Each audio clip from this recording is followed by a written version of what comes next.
بسم اللہ الرحمن الرحیم۔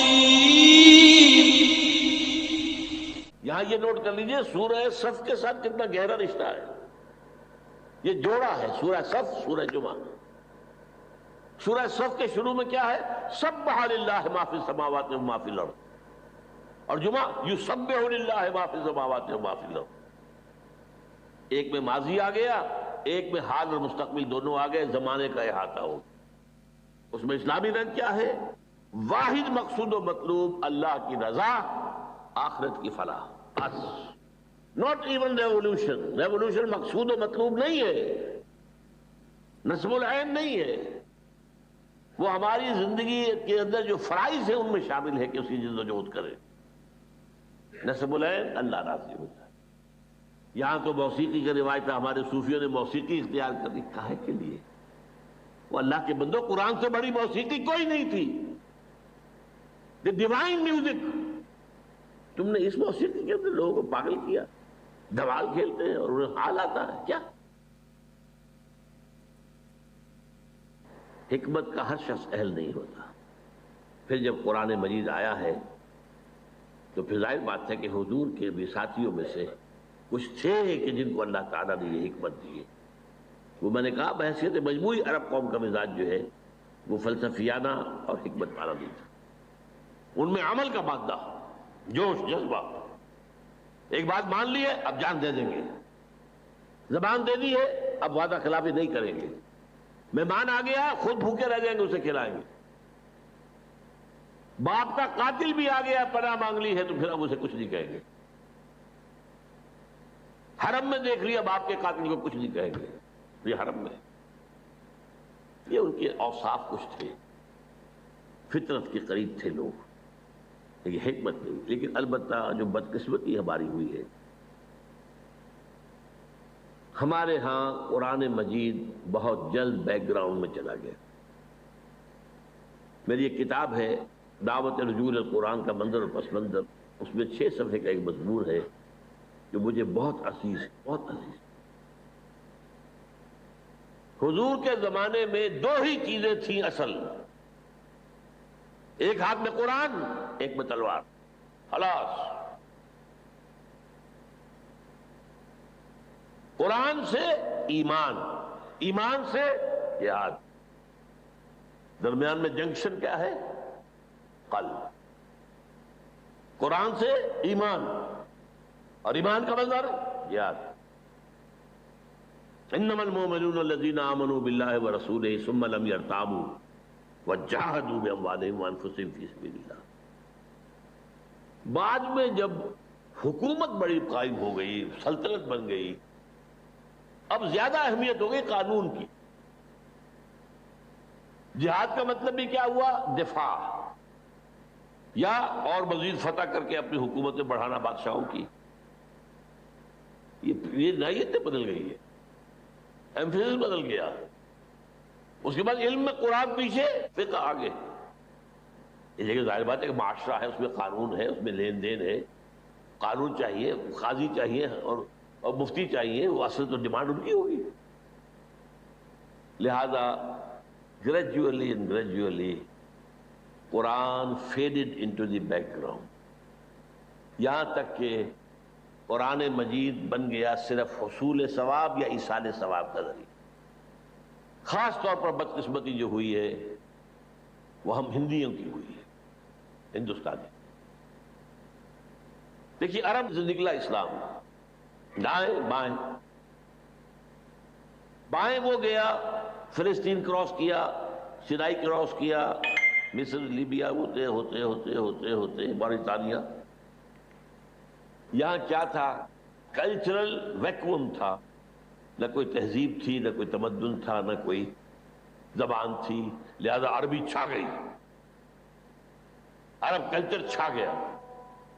سارا شمالی افریقہ ٹوٹل عربک. یہ نہیں ہے کہ وہاں زبانیں نہیں تھی، بربر زبان تھی، ایک بڑی زبان تھی، تہذیب تھی. مشرق کی طرح جب اسلام چلا تو سب سے پہلا جو ہے لوہے کا چنا ایران بیٹھا ہوا تھا. ایران کا فلسفہ، ایران کی زبان، ایران کا ادب، ایران کے ادب عالیہ. لہذا یہاں وہ جو تہذیب اور تمدن عربی تھی وہ کچھ دلدل میں پھنس گیا. ایرانی تہذیب، ایرانی زبان، اور اس کے بعد آپ کو معلوم ہے آگے جتنا اسلام گیا وہ فارسی زبان کے ذریعے سے گیا. ہندوستان میں جتنے عرصے مسلمان ہم حکمران رہے ہماری کوڈ لینگویج پرشین تھی، ناٹ عربک. یہ ہے اصل میں حادثہ جو ہمارے ساتھ ہوا.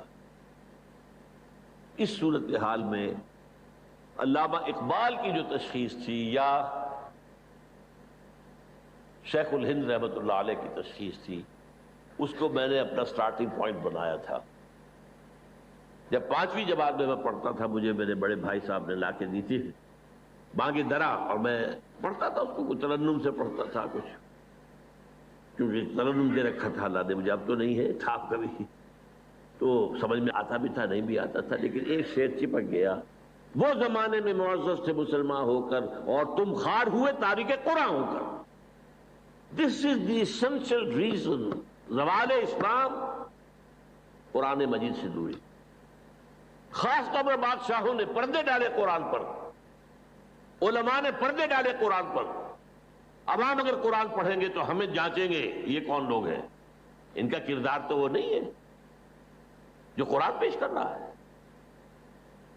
لہذا بہتر ہے یہی بہتر الہیات میں الجھا رہے، یہ کتاب اللہ کی تعویلات میں الجھا رہے. اور فلسفہ، جب قرآن کا فلسفہ ختم ہوا، حکمت ختم ہوئی، تو فلسفہ یونان آ گیا، اس کے ڈنکے بجے. اب اس کے بعد ہر شخص پڑھا لکھا وہی ہے جو فلسفہ یونان کا جاننے والا ہے، خواہ وہ آئیڈیالزم ہے اور خواہ وہ ریئلزم ہے. یہ ہے اصل میں ہمارے ساتھ جو حادثہ ہوا. اقبال وہ شخص ہے کہ جس نے کہا کہ یہ سارا معاملہ اب اگر گر تو بھی خواہی مسلمان زیستن نیست ممکن جز وقت قرآن زیستن. پلٹو اس کی طرف. اور فارسی میں جو بات اس نے کہی، خار از محجوری قرآن شدی، اے مسلمان امت تو جو ذلیل اور خار ہوئی ہے وہ قرآن کو ترک کرنے کے باعث. شکوہ سنجے گردش دوران شدی، خام خواہ شکوہ آسمان کا، گردش فلک یا دوسروں کا شکوہ. اے تو شبنم بر زمین افتندئی در بغل داری کتابیں. یہ کتابیں زندہ ہی ہے، اسی کے لیے رجوع. یہ میں نے جو اپنے 50 برس بسر کیے ہیں علی وجہ البصیرت کیے ہیں، یوں نہیں کیا ہے. یہ کوئی میرا پیشہ نہیں تھا، یہ کوئی میرا جو ہے میں کوئی دارالعلوموں کے پاس جو ہے فارغ التحصیل نہیں تھا، یہ کوئی روایتی درس نہیں تھا، یہ روایتی درس نہیں ہے. یہ احیاء اسلام اگر اب ہونا ہے اور اب اگر کوئی پیش رفت ہونی ہے کہ وہ جو نظام خلافت ہے دنیا میں قائم ہو، تو اسی کے ذریعے سے ہو. اب تھوڑی سی بات کر کے بات ختم کر رہا ہوں. میں تربیت کے اندر تنظیم کا لفظ بھی آیا تھا، اس پر ابھی گفتگو نہیں ہوئی ہے. میں نے کہا تھا نا کہ انقلابی جماعت جب تک منظم نہ ہوگی اس کی تو فوج کی طرح کی تنظیم ہونی چاہیے. جیسے فوج میں ہوتا ہے کہ there is not to reason why, there is but to do and die. کوئی اگر سپاہی جو ہے پوچھے اپنے افسر سے کہ جناب پہلے مجھے بتائیے یہ حکم کیوں دے رہے ہیں آپ، واٹس دی وزڈم، کیا حکمت ہے اس میں، تو یہ فوج کہلائے گی، کیا کہلائے گا. یہ تمہیں ٹکرانا ہے حکومتوں سے، تمہیں انقلاب لانا ہے، اسٹیٹس کو ختم کرنا ہے. ظاہر بات ہے جو نظام ہے اسی کو پروٹیکشن دینے والے اوپر بیٹھے ہوئے ہیں. فوج بھی انہی کا حکم مانے گی، ایک حد تک تو مانے گی، ایک وقت میں آ کر البتہ ہو سکتا ہے وہ ہاتھ اٹھا دے کہ مزید ہم نہیں مار سکتے. کب تک مارے گے؟ لیکن یہ کہ شروع میں تو مارے گی لازمن مارے گی. تو اگر تمہیں ان کا مقابلہ کرنا ہے تو یو ہیو ٹو بی اسی طرح کا ڈسپلن ہونا چاہیے. آرمی ڈسپلن، ملٹری ڈسپلن اگر نہیں ہے تو آپ انقلابی عمل کی طرف آگے نہیں بڑھ سکتے. اور اس کا نام ہے قرآن مجید کی اصطلاح میں سمع و طاعت، لسن اینڈ اوبے. بالکل وہی انگریزی کا لفظ ہے، listen and obey. Charge of the light brigade ایک نظم مجھے بہت پسند ہے، کسی غالباً یہ جو خانہ جنگی تھی امریکہ کے اندر اس کے دوران کا واقعہ ہے. کہ 600 سواروں کا ایک دستہ تھا، اسے حکم دیا گیا چارج دی لائٹ بریگیڈ، یہ لائٹ بریگیڈ جو ہے چارج کرے، حملہ کرے. اور انہیں معلوم تھا cannons to left of them, cannons to right of them, cannons in front of them. اس میدان کے داہنی طرف بھی توپیں لگی ہوئی تھی، بائیں طرف بھی توپیں لگی ہوئی تھی، سامنے بھی توپیں تھی. Volleyed and thundered. توپیں جو ہے وہ گولوں کے بوچھاڑ کر رہے ہیں، اور تھنڈرڈ جو گولوں کی توپوں کی آواز ہوتی ہے. تو خیال یہی ہوا کہ someone has blundered، کسی نے بڑی غلطی کی، بڑی غلطی کی، بڑی غلطی کی. But there's not to reason why, there's but to do and die. So into the valley of death rode the 600. 600 کے 600 ختم. آرمی اس کا نام ہے. اس میں تربیت کے دو آتے ہیں مرحلے. پہلا مرحلہ کیا ہے؟ No formal organization whatsoever. You have come to believe in Muhammad sallallahu alaihi wasallam that he is the messenger of Allah. You have to obey him. That's all. ایمان کا تقاضا، یہ ایمان بالرسالت کے اوپر ہے کہ جو نظم قائم ہو رہا ہے. وہ تو معصوم ہے. ما ينطق عن الهوى ان هو الا وحی یوحی واطیعوا اللہ واطیعوا الرسول فإن توليتم فإنما على رسولنا البلاغ المبین. تو پہلی جو اطاعت ہے، سم و طاعت، وہ کسی فارمل بیعت وغیرہ کا ذکر نہیں ملتا ہے، بلکہ وہ صرف ایمان کا لازمی تقاضا، حکم ماننا، سمپل. فطری لوگ تھے، اس کے بعد آگے انہیں کوئی اور دلیل کی ضرورت نہیں تھی. یہی وجہ ہے جو بہت ہی نازک مرحلہ آیا تھا غزوہ بدر سے پہلے. حضور نے جب ایک مجلس مشاورت منعقد کی ہے اور صاف کہہ دیا، دیکھو مسلمانوں، ایک قافلہ شمال سے آ رہا ہے اور وہ مال غنیمت سے لدا فدا ہوا، مال تجارت سے، اور اس کے بعد محافظ بھی تھوڑے سے 40-50 ہیں. ایک لشکر جنوب سے آ رہا ہے، کیل کانٹے سے لیس، اور اللہ کا وعدہ ہے کہ ان دو میں سے ایک ضرور تمہیں دے دے گا، تمہیں فتح دے دے گا. Now tell me، مجھے مشورہ دو، اشیرونی، کدھر چلے؟ ادھر چلے یا ادھر چلے؟ کچھ ہمارے جیسے لوگ بھی ہوں گے، ان کا کہ پہلے چلے قافلے کو لوٹ لے، تھوڑے آدمی آسانی سے فتح ہو جائے. حضور دیکھیے ہمارے پاس تو تلواریں بھی نہیں ہیں، نیزے بھی نہیں ہیں، تو کم سے کم 50 ان کے جو آدمی ہیں ان کا ہتھیار تو ملے گا، پھر لشکر سے لڑ لیں گے. اب اللہ کی مشیت اور ہے، رسول کی مشیت وہی ہے جو اللہ کی ہے. بار بار کہہ رہے اشیرونی اشیرونی، مجھے مشورہ دو. مقداد ابن اسود کھڑے ہوئے، حضور ہمیں آپ موسیٰ کے ساتھی نہ سمجھیے جنہوں نے کہہ دیا تھا فَذَهَبْ أَنْتَ وَرَبُّكَ فَقَاتِلَا إِنَّا هَاهُنَا قَاعِدُونَ. نہیں، آپ بسم اللہ کریں، جو آپ کا ارادہ ہو، ہم حاضر ہیں. ابو بکر عمر ایک سے ایک بڑھ کر تقریریں کر رہے. حضور پھر بھی کہہ رہے اشیرونی، مجھے مشورہ دو. اب خیال آیا حضرت سعد کو رضی اللہ تعالیٰ عنہ، رئیس انصار.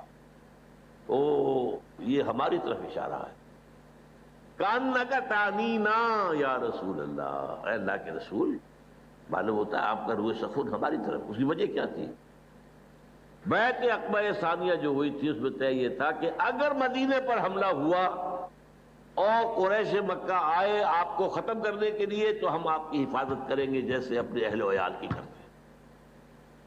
That was the promise. ابھی مدینے پر حملہ ہوا نہیں ہے، یہ تو حضور پریمپٹ کر رہے ہیں، لہذا وہ جو ہے وعدہ وہ کور نہیں کر رہا اس کو. ادھر یہ ہے کہ 313 میں سے مہاجر تو وہ 80-85 تھے، باقی سارے انصاری تھے. قوت جو ہے میکسیمم جو ہے وہ انصار کی تھی. تب ان کا کانک تعنینا یا رسول اللہ، شاید آپ کا روح سکون ہماری طرف ہے.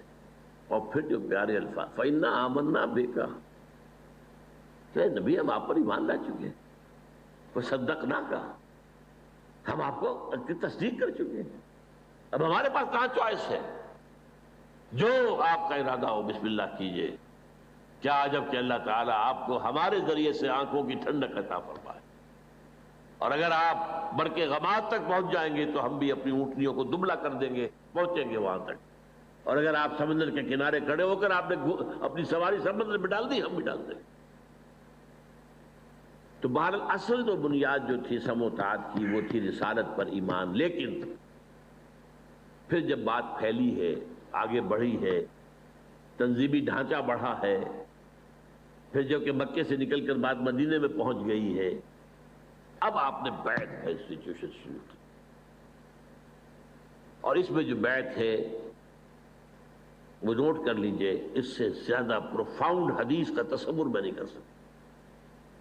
A full constitution of a revolutionary party کتاب لکھی جا سکتی ہے۔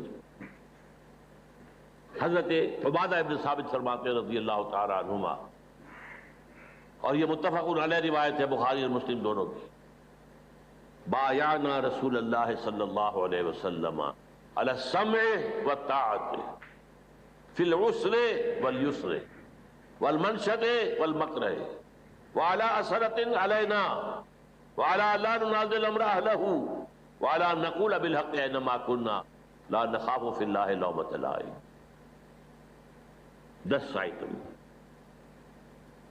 ہم نے بیعت کی تھی اللہ کے رسول سے، آپ کا ہر حکم سنیں گے اور مانیں گے، چاہے مشکل ہو چاہے آسان، چاہے ہماری طبیعتیں آمادہ ہو چاہے ہمیں اپنی طبیعتوں پر جبر کرنا پڑے۔ اگر آپ کی رائے بھی وہی ہے جو حضور کا حکم ہے تو آپ کا کشادہ ہوگا سینہ، اگر آپ کے خیال میں رائے کوئی بہتر کوئی اور تھی تو پھر یہ کہ آپ کو اپنی طبیعت پر جبر کرنا ہوگا، ماننا پڑے گا۔ چاہے آپ دوسروں کو ہم پر ترجیح دے دیں، ہم یہ نہیں کہیں گے کہ ہم آپ کے پرانے خادم یا آپ نے نیو کمر کو ہمارے اوپر امیر کیسے بنا دیا، اور جسے آپ امیر بنائیں گے ان سے بھی جھگڑیں گے نہیں، ان کی بھی اطاعت کریں گے۔ ہاں جہاں بھی ہوں گے ہم حق بات کہیں گے، ضرور مشورہ اپنا ضرور دیں گے، اور ہم کسی بھی ملامت کرنے والے کی ملامت کے خوف سے اپنی زبان بند نہیں رکھیں گے۔ This is the most profound constitution of حزب اللہ۔ اتنی لمبی حدیث، اور ہمارا افلاس، ہماری بدنصیبی، ہماری بدبختی کسی مذہبی جماعت کا بھی دستور یہ نہیں ہے۔ کس قدر ناقدری ہے، چھوٹی چھوٹی حدیثوں کے اوپر کفر کے فتوے دے رہے ہیں۔ یہ رفع یدین نہیں کیا، یہ غور ہو تم ہو غور ہو، یہ کیا تم نے آمین بالجہر کہہ دیا، تم دفع ہو جاؤ، ہماری مسجد سے نکل جاؤ، چیزیں۔ اور یہ حدیث عبادہ ابن ثابت کی، متفق علیہ، اتنی مفصل۔ یہ ہے اصل میں وہ نظم، اور اس میں جو اصل کام ہوا ہے وہ میرا اگلے لیکچر کے اندر اس کی وضاحت ہوگی۔ اس ڈسپلن کی مشق کیسے ہوئی، میں صرف اشارہ کر رہا ہوں اس وقت۔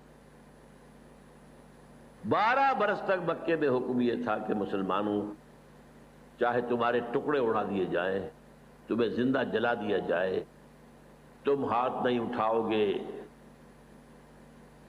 کوئی جوابی کارروائی نہیں، no raising of hands even in self defence.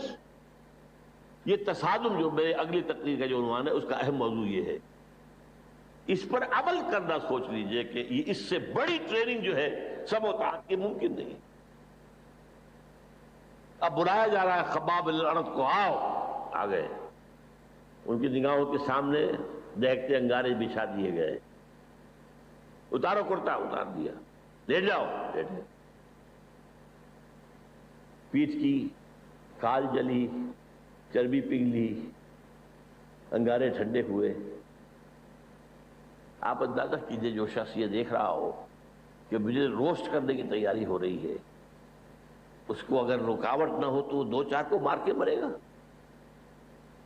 بلی کو بھی آپ گھیر لیں، کہیں کارنر کر لیں، وہ آپ کے اوپر آئے گی، آپ کی آنکھوں پر آئے گی، کیا شے ہے وہ، لیکن اجازت نہیں۔